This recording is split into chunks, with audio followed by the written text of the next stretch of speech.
Hello friends, mother's day special के साथ हाजिर हैं। अगर आप हमारे चैनल पर नए हैं तो चैनल सब्सक्राइब कर लें, बेल आइकन प्रेस कर दें और अगर वीडियो पसंद आए तो लाइक करना ना भूलें। अरे बहू, ये क्या, तुम क्यों नाश्ता बना रही हो? हटो, मैं बनाती हूँ। अम्मी ने निहायत प्यार से अपनी बहू को सुबह सुबह किचन की गर्मी में खड़े देखकर कहा। नहीं नहीं अम्मी, मैं बना लूँगी, बहू ने कहा। अरे थक जाओगी, गर्मी देखी है, अम्मी ने एहसास करते हुए कहा। उफ, बस बहुत हुआ। अच्छी तरह पता है ये अच्छाई के ढोंग किस लिए कर रही हैं आप?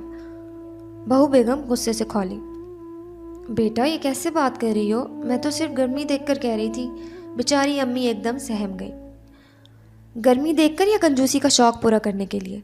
तंग आ गई हूँ मैं बदमज़ा नाश्ता कर करके। ना पराठे पे ऑयल, ना ऑमलेट ढंग का बना होता है। बहू को उस वक्त जैसे आग लगी हुई थी।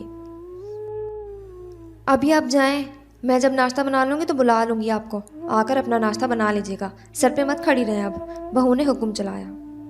ये क्या शोर मचाया हुआ है सुबह सुबह? बेटा टाई सेट करता अपने कमरे से बरामद हुआ।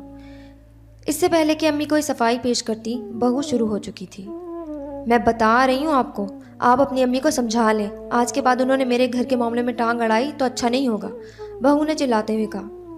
ये क्या सुन रहा हूँ मैं अम्मी? क्या कहा आपने मेरी बीवी को? अम्मी की आंखें भीग चुकी थी, लेकिन बेटे को तो उनका दुख नज़र नहीं आ रहा था। बेटा मैं तो, अम्मी ने कुछ कहने के लिए लब खोले ही थे कि बहू ने फिर से टांग अड़ाई। इनसे क्या पूछ रहे हैं, इन्होंने तो झूठ ही बोलना है। बहू की बात पर अम्मी का दिल भारी हुआ। अम्मी मैं बता रहा हूँ, अगर आपकी वजह से आइंदा मेरे घर का माहौल ख़राब हुआ ना तो अपना बंदोबस्त कर लीजिएगा फिर आप। बेटा कहता नाश्ता करने लगा। बहू और बेटे का ये रवैया देखकर अम्मी हैरान खड़ी थी। जिस इकलौते बेटे को भरी जवानी में बेवकी के साथ मेहनत करके लाड प्यार से पाला पोसा, जिसकी एक ख्वाहिश की खातिर ओवर टाइम करके ख़ुद को हलकान किया, जिसकी अच्छी तालीम के लिए दिन रात खुद को घिसाया कि पढ़ लिख कर माँ का सहारा बनेगा, वही आज अपनी इतनी अजीम माँ को बंदोबस्त करने का हुक्म दे रहा था। अभी तक यहाँ खड़ी हैं आप, जाए ना यहाँ से, नाश्ते को नज़र लगाएंगी हमारी, बहू ने हिकारत से देखते हुए कहा। और अगले ही लम्हे थप्पड़ की आवाज़ गूंजी। अम्मी ने एक जोरदार थप्पड़ बेटे के मुंह पर दे मारा था। बहू का मुंह खुला का खुला रह गया, जबकि बेटा लाल मुलिये माँ को हक तक सा देख रहा था। अम्मी आपने मुझ पे, बेटा सिर्फ इतना कह। हाँ, मैंने तुम पे हाथ उठाया है, और काश ये हाथ मैं तब उठा लेती जब तुमने इस बदतमीज़ लड़की से शादी करने की ज़िद की थी।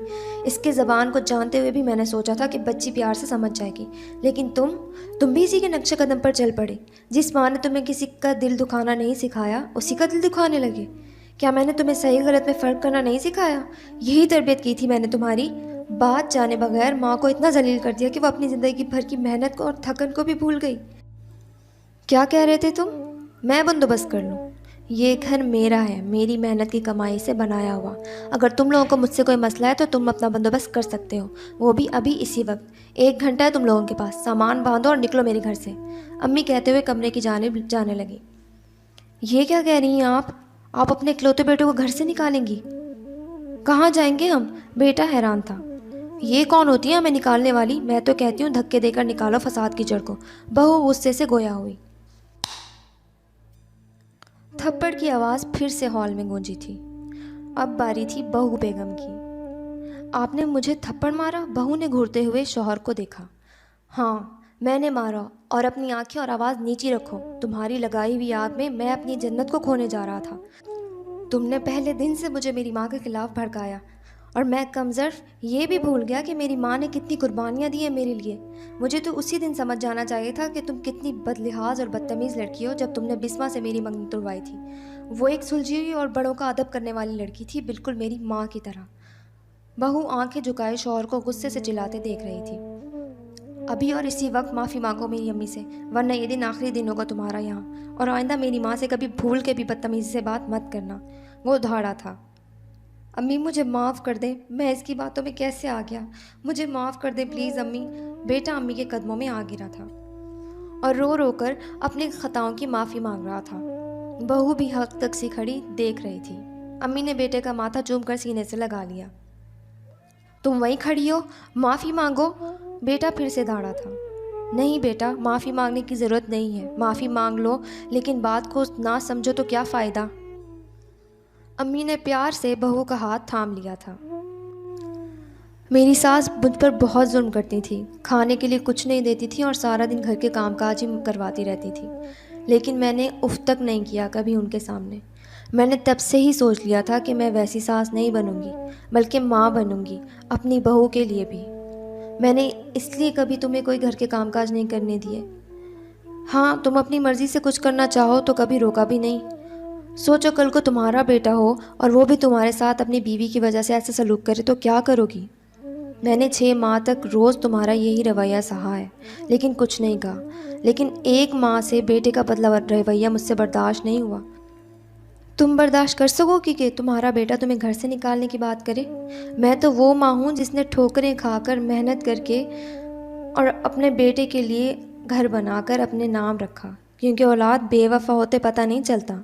इसलिए अपनी ज़िंदगी में अपना सासा औलाद को तुम भी कभी ना देना, वरना वो तुम्हें धक्के देकर घर से बाहर कर सकते हैं। बहू की आंखें नम हो गई थीं। अपनी बदतमीज़ी और बदज़बानी पर शर्मिंदगी से चेहरा झुक गया था, जबकि माँ ने उसे और बेटे को दिल से माफ़ कर दिया था, क्योंकि वो सास बहू का रिश्ता नहीं जानती थी। माँ थी और माँ बनकर बड़ेपन का मुजाहरा किया गया था।